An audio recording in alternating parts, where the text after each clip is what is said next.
Possible approaches to the study of Old Testament theology. A survey of the study of Old Testament theology shows it is quite difficult to choose a starting point for a description of the study of Old Testament theology.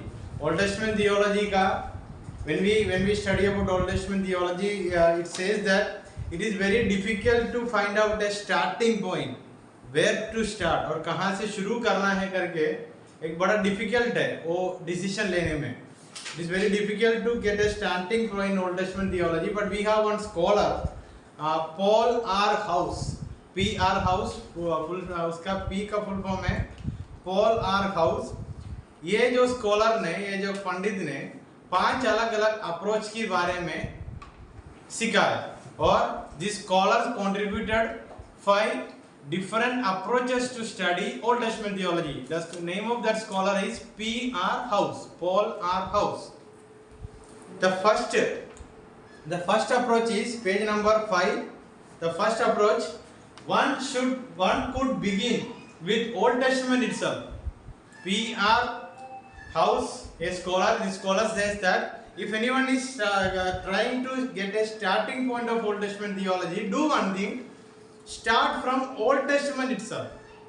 मतलब पुराना नियम का शुरुआत से ही शुरू करना. अगर एक स्टार्टिंग पॉइंट के लिए ढूंढ रहा तो वहां से लेकर क्या क्या डेवलपमेंट आया, वहां से लेकर एक थियोलॉजिकल फील्ड में what all the development took place in the field of theology, or you can say Christianity. You have to focus on that way, which means we have to go back to the Bible itself and we have to go back to the Old Testament itself in order to study Old Testament theology. In that case, what will be the first topic or first subject in Old Testament theology? अगर हम Old Testament theology की शुरुआत पुराना नियम से ही लेकर शुरू करना चाहते तो उदाहरण न्यू टेस्टमेंट पढ़ने के समय हम कहाँ से शुरू करता है? मत्ती से शुरू करता है. ओल्ड टेस्टमेंट थियोलॉजी पढ़ने के समय हम ये पढ़े थे, न्यू टेस्टमेंट थियोलॉजी पढ़ने के समय हम ये भी पढ़े थे, पूरा हुआ या पूरा करने के लिए आया करके कौन बोला? क्या पूरा? कौन बोला? यीशु मसीह बोला. फुलफिलमेंट. क्या पूरा करने के लिए आया करके बोला? वो व्यवस्था के बारे में कहाँ लिखा है? मतलब नया नियम शुरू करने के समय हमारा कनेक्शन कहाँ से मिला? उत्पत्ति से लेकर हम लेके आया. समझ आया? मतलब ओल्ड टेस्टमेंट से शुरू किया. अभी ओल्ड टेस्टमेंट थियोलॉजी पढ़ने के समय कहाँ से शुरू करना है? अब्राहम से. मतलब इसलिए पीआर हाउस करके पॉल आर हाउस के स्कॉलर ने बोला ये बहुत डिफिकल्ट बात है. It is very difficult to get a starting point of Old Testament theology, but do one thing, go back to Old Testament itself and start from there. पुराना नियम से ही शुरू करना है. फर्स्ट अप्रोच है. We have to start studying Old Testament theology from Old Testament itself according to PR house. Means from genesis, because that's why I said if you ask in the beginning, कब है in the beginning? In the beginning is in the beginning. Adi said. And I think in one of my friend in his preaching, he came with a topic, who made God? परमेश्वर को कौन बनाया? Preaching के लिए topic लेके आया. उत्तर मिलेगा? नहीं मिलेगा. Who made God? मतलब परमेश्वर को कौन बनाया करके टॉपिक लेके आया. God made himself. क्योंकि बाइबल में सीधा लिखा है कोई शुरुआत नहीं. फिर मेड मतलब meaning of the word made क्या है? बनाया. मतलब वो बना के रखने से लेकर वो शुरुआत हुआ. परमेश्वर का कोई शुरुआत नहीं अंत नहीं करके बोला तो फिर जाकर ऐसा वाला टॉपिक क्यों लेना है? लिया तो भी प्रचार के अंत में लोगों को और डाउट में भेजेगा, अरे सच में क्या है इसको, किसको कौन बनाया, किसने परमेश्वर को बनाया? अगर कोई मूर्ति है तो हम बता सकता है क्या बनाता है, कौन बनाता है मूर्तियों को? Who will make this idols? मूर्ति को बनाने वाला व्यक्ति बनाएगा. सो If you are planning to study Old Testament theology or Old Testament, you have to start from the point of Old Testament itself. That is the first point. In that process, you have to understand the historical development of theology. In Christian education class हमने पढ़ा था शुरुआत से लेकर सिखाना और सीखने का तरीका. From the beginning itself, we have the schooling system. मैं Christian education का समय भी सिखाया था. And point number 2, one could also start the description with New Testament treatment of the Old Testament. As the New Testament writers made extensive use of the Old Testament. Second approach ये है, you have to go and find out the relationship of Old Testament and New Testament. In New Testament, in many places, the writers connected many events with Old Testament. They even quoted many, जैसा पुराने नियम के वचनों को कहाँ भी लिखा है. And they said, before that वचन, वो वचन आने से पहले क्या लिखा है? As it is written. मतलब जैसा लिखा गया था करके लिखकर वो पुराने नियम के वचन को, which means even the writers are related with Old Testament.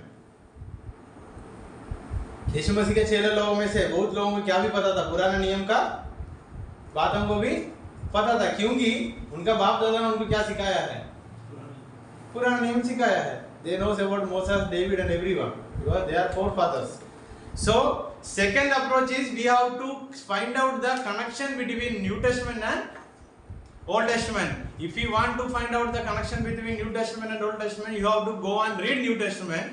Then you will find out in many events and many contexts, New Testament writers used Old Testament verses as a supporting for their writing. समझ आया? न्याय नियम का जो लेखक लोग उनका बातों को और मजबूत करके सपोर्ट देने के लिए पुराने नियम के वचनों को किया और लिखा और कोट किया. Point number 3, examining how the early church fathers, medieval interpreters and leaders of the Reformation viewed Old Testament theology. तो हमारा how the old church fathers and medieval interpreters, medieval period का जो प्रचार करने वाला ये लोग कैसा पुराना नियम को उपयोग किया वो भी हम एग्जामिन करना है, हम पढ़ के देखना है. In that Reformation period पता है ना, Reformation period शाम सर को अभी फोन करना पड़ेगा क्योंकि शाम सर सिखाया था. Reformation period लोग सोचने लगा करके सर ने कुछ बताया था. People started thinking logically. So at that time old testament को और ओल्ड टेस्टामेंट थियोलॉजी को कैसा एक एक पंडित लोगों ने, चर्च फादर ने उपयोग किया उसके बारे में पढ़ना है, उसके बारे में एग्जामिन करके देखना है. उदाहरण के लिए John Calvin and Martin Luther are the notable examples of figures from church history who interpret the Old Testament as a theological document. John Calvin, Martin Luther करके जो लोग ओल्ड टेस्टामेंट को एक डॉक्यूमेंट का रूप में, एक सब्जेक्ट का रूप में व्याख्या किया था उन लोगों का युग का समय में.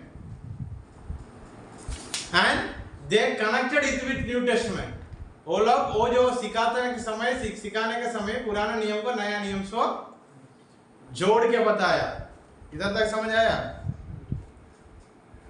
सो but they did not make it as a वो लोग ये की मतलब एक डॉक्यूमेंट के रूप में नहीं समझाया, अलग अलग वॉल्यूम्स के रूप में समझाया. मतलब अलग अलग एपिसोड्स था, समझ लो, अलग अलग क्लास लेना पड़ा. और they have dozens of sermons, बहुत अलग अलग प्रचार में पुराना नियम को लेकर नया नियम को लेकर व्याख्या करना शुरू किया. दो व्यक्तियों का नाम मैंने बोला, क्या क्या है? John Calvin, Martin Luther. इन लोगों की कहानी क्या है हमको पता है? पता नहीं है. मतलब ये लोग पुराने नियम को भी लेकर सिखाया था, पुराना नियम का नया नियम को लेकर. पॉइंट नंबर 4, चौथा approach, fourth approach. Some modern writers मतलब अभी का युग का राइटर्स, लेखक ने बताता है synagogue tradition is the place to start. वो लोग ये बताता है, सिनेगॉग की कहानी मैंने समझाया था आप लोगों को, सिनेगॉग का शुरुआत कैसे हुआ, उसका अंदर क्या क्या करता था करके, सिखाने का तरीका, ये सब बात है. They used to teach doctrines of Christianity even in the synagogue, I told you. So some modern writers says that we have to start from the synagogue tradition. समझ आया? So a synagogue tradition is the place to start when asserting Old Testament theology, because rabbinic scholars have been commenting on the Hebrew scriptures since the Old Testament was completed. Rabbinic tradition मतलब समझ लो, यीशु मसीह के चेले लोग भी Hebrew tradition मतलब पुराने नियम से भी बहुत वचन लेकर बताया, मतलब वो लोग भी पुराने नियम को बहुत अच्छा से जानते थे। इसलिए सिनेगॉग ट्रेडिशन से लेकर ओल्ड टेस्टामेंट थियोलॉजी का शुरुआत करना करके कुछ लोग मतलब मॉडर्न स्कॉलर्स बताया। This approach has the same constraints as trying to gather the various comments from church history. इसको ये जो अप्रोच है सिनेगॉग ट्रेडिशन चर्च हिस्ट्री से भी, कलीसिया के इतिहास से भी जुड़ा है, समझे? क्योंकि कलीसिया आने से पहले और प्रेरितों का काम में पहुंचने से पहले हम सिनेगॉग का कहानी कहाँ पढ़ते हैं? यीशु मसीह का कहानी में भी पढ़ता है। Again Judaism and Christianity disagree over the value of two testament Bible. यहूदी लोग अभी भी कुछ लोग नया नियम को नहीं, there are many Jewish people they are not believing in New Testament. So Christianity and Judaism का बीच में disagreement है two testament Bible. Two testament मतलब ये दो नियम का बाइबल के बारे में अभी भी disagreements है। And the fifth point is the last approach is an attempt by scholars to analyze, explain what the Old Testament itself taught. So to incorporate those teachings into a larger biblical or systematic theology. Fifth approach you can say systematic theology. In this approach, they mixed both testament and they made a new topic or new stream you can call as systematic theology. In systematic theology, they will arrange all this main topic according to the Bible. What is meant by systematic theology? Easily you can write in your report. All the topics are arranged in a systematic way. All the biblical doctrines arranged in a systematic way. That is known as, I am just making a common or an easy way to understand. Systematic theology का मतलब definition तो अलग है, फिर भी systematic मतलब एक तरीका में सब टॉपिक को ऐसे। तो फर्स्ट टॉपिक क्या आएगा? फर्स्ट टॉपिक क्या आएगा? सिस्टमैटिक वे अरेंज किया तो बाइबल को क्रिएशन वाला कौन था? God. So first topic God आएगा। सिस्टमैटिक थियोलॉजी हमें ये सिखाता है। फिफ्थ पॉइंट ये है, पुराने नियम को नया नियम को दोनों भी ले लो, अच्छे से पढ़ो। You should study both testaments and make topic in a systematic way. In that I suggest that God is the first topic. Because before creation who was there? But we don't know about God. That's why we are studying Old Testament theology and New Testament theology. That's why we are in Bible college. So there are 5 approaches to study Old Testament theology. First one, start from Old Testament itself. Second one, go and find the relationship between New Testament and Old Testament. Third one, examine the details of the preachings of or the documents which was written by church fathers. In that, John Calvin and Martin Luther, main important figures. And the fourth one is, some scholars says that, means a modern scholar says that you have to start from the synagogue tradition. Then the last point is study both theologies and both testaments and bring theology in a systematic way. So there are 5 approaches. समझ आया होगा?